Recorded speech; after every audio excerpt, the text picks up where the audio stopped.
Entretanto, eu gostaria de problematizar a relação que o psicanalista pode estabelecer com a teoria psicanalítica. Por quê?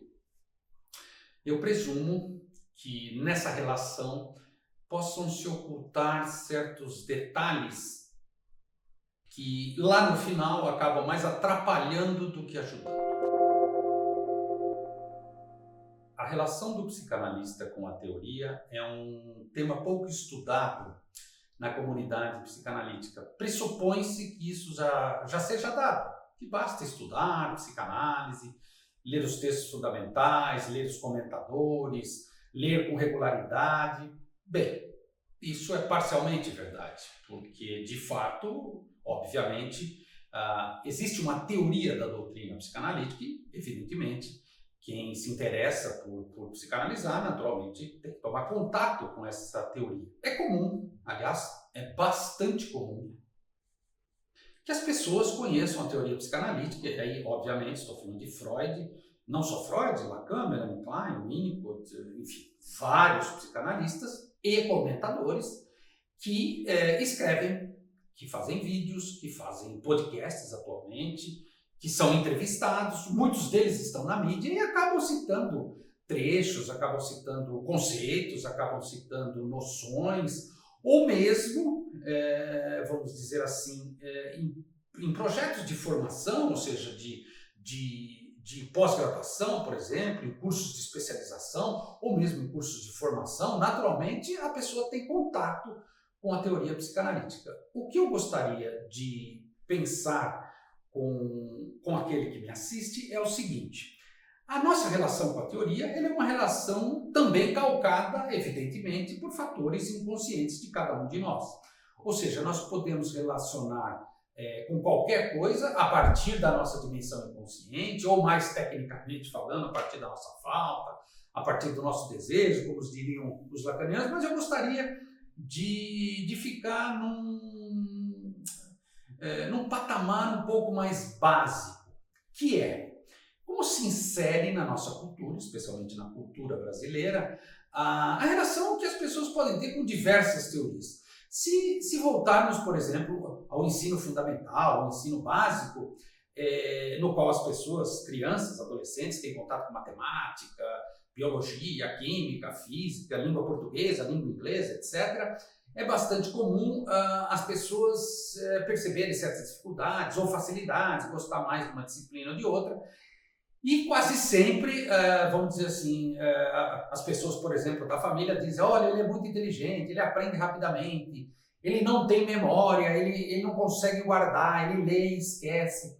Isso são, vamos dizer assim, interpretações, na verdade até mesmo superficiais, de certas dificuldades que aquela pessoa em particular pode ter, por exemplo, com o ato da aprendizagem. Nós sabemos, especialmente a partir do campo da psicanálise e educação, uma intersecção muito profícua, da qual eu gosto muito, que o processo de aprendizagem ele também é mediado por questões inconscientes e talvez, quiçá, podemos inclusive problematizá-lo a partir das noções que o próprio Freud estabeleceu acerca da nossa relação com as coisas, da nossa percepção com as coisas. Portanto, a relação com a teoria pode e provavelmente passará intensamente por um filtro que diz fundamentalmente de nossa neurose. Então, nesse sentido, o psicanalista não seria diferente de qualquer pessoa, ele poderia estabelecer uma relação de sacralização da teoria ou da palavra do outro. Por exemplo, Sigmund Freud. Freud disse, Freud escreveu, Freud certa vez comentou, e isso passa a ser uma coisa, como eu disse, sacralizada, isso é sagrado, ou seja, uma relação muito perto com a religião. Ou seja, Freud seria o nosso apóstolo, o nosso mensageiro dos deuses, e os seus textos virariam quase como uma Bíblia. Se é uma Bíblia, não pode ser questionado. Se é uma Bíblia, ela porta dogmas. Dogmas não podem ser questionados, investigados ou mesmo criticados. Então, nesse sentido, a primeira grande questão com a qual o psicanalista se defronta é: como eu posso estabelecer uma relação razoável com a teoria psicanalítica? A teoria psicanalítica, diga-se de passagem, que é absolutamente fascinante. Não adianta dizer que é uma teoria ainda incompleta, ou que ela não se adequa aos ditames da ciência. Não é essa a questão. Porque quando você, de alguma maneira, se encontra com um psicanalista apaixonado falando por psicanálise, aquilo te toca fundo. Ele fala de um jeito, de uma maneira, ele traz um conteúdo que é muito difícil a pessoa ficar impune, passar impune por aqui. Então, nesse sentido, eu gostaria de trazer algumas questões, algumas reflexões acerca de alguns cuidados que eu penso que o jovem psicanalista, especialmente o jovem, deveria tomar na sua relação com a teoria. Primeiro ponto, não sacralizar, dessacralizar, entender que ela foi criada por um gênio, ok, isso está fora da discussão, avançada por muitos outros gênios e que não ajuda muito você tentar estabelecer, vamos dizer, como parâmetro a genialidade dessas pessoas, não só para pensar a própria experiência, bem como também para relatar a própria experiência.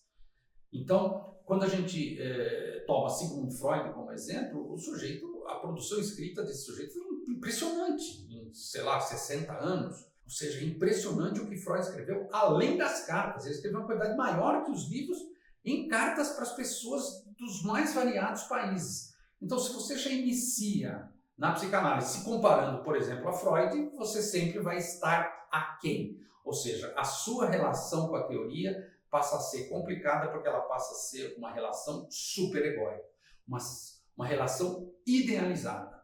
Então, o quanto mais o jovem psicanalista puder desidealizar a teoria psicanalítica e aí, a partir dessa desidealização, estabelecer uma relação talvez até de muito prazer, até de muito interesse, e de compreender que a dificuldade em entender psicanálise não é cognitiva. Oh, meu Deus, eu sou burro. É muito comum dizermos essa expressão no Brasil. Ele é burro, ela é burro. Não existe burrice. A dificuldade de compreender a psicanálise, de avançar no estudo da teoria psicanalítica, é porque ela nos toca a fundo. Então, nesse sentido, entender que é um projeto de vida se envolver com a teoria psicanalítica, poder metabolizá-la dentro de si e, quiçá, a partir da sua experiência clínica, ou mesmo como analisando, não importa, ou eventualmente pensando a psicanálise em relação com obras da cultura, nós também produzimos.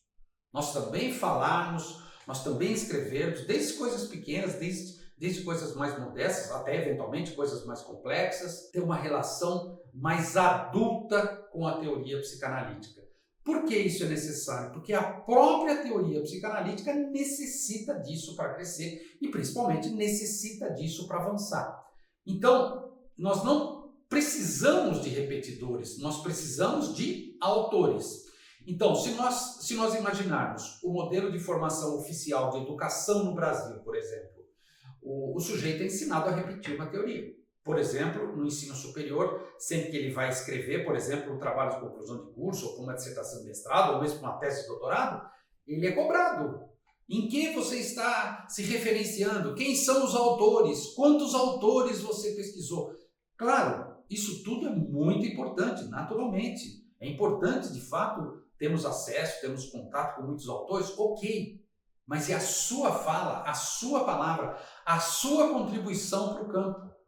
Para conseguirmos obter esse tipo de ato, eu ousaria dizer, é necessário uma certa mudança de disposição. Ou seja, a gente tem que, de alguma maneira, avançar frente à autoria, ou seja, se relacionar com a teoria psicanalítica bebendo dessa fonte. Ok, e devemos beber, é uma fonte ótima, mas também colaborarmos para que novas fontes surjam, para que novas possibilidades surjam, para que a teoria não pare de crescer. Freud, por exemplo, dizia certa vez, pouco antes de morrer, eu abri portas, os outros pesquisadores passarão por elas. De fato, devemos avançar pelas portas abertas por Freud e também, por que não, imaginarmos que talvez existam outras portas que precisam ser abertas e que mais e mais e mais novos psicanalistas precisam por elas passar e, claro,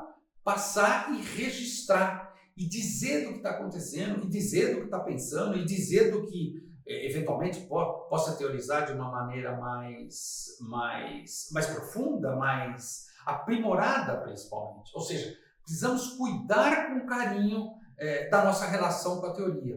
A relação com a teoria psicanalítica ela não pode se transformar numa tarefa superegóica no sentido de repetição, no sentido de dever. Então, como nós estamos imersos ainda, por incrível que pareça, nessa coisa do ensino brasileiro, que você tem que estudar bastante, se recordar, acertar na prova, e depois com isso obter uma nota, e a partir disso obter um título que supostamente o garantiria, isso não funciona na comunidade psicanalítica. Na comunidade psicanalítica isso tem parte de importância, outra parte é o que você obtém no seu divã, outra parte é no seu entusiasmo frente à presença do inconsciente na cultura, frente à presença do inconsciente nas relações, ou seja, é uma postura de investigador. E aí, nesse sentido, não apenas Freud, mas os grandes teóricos da psicanálise, eles nos fornecem ideias, eles nos fornecem paisagens, cenários nas quais é fundamental uma posição de investigador.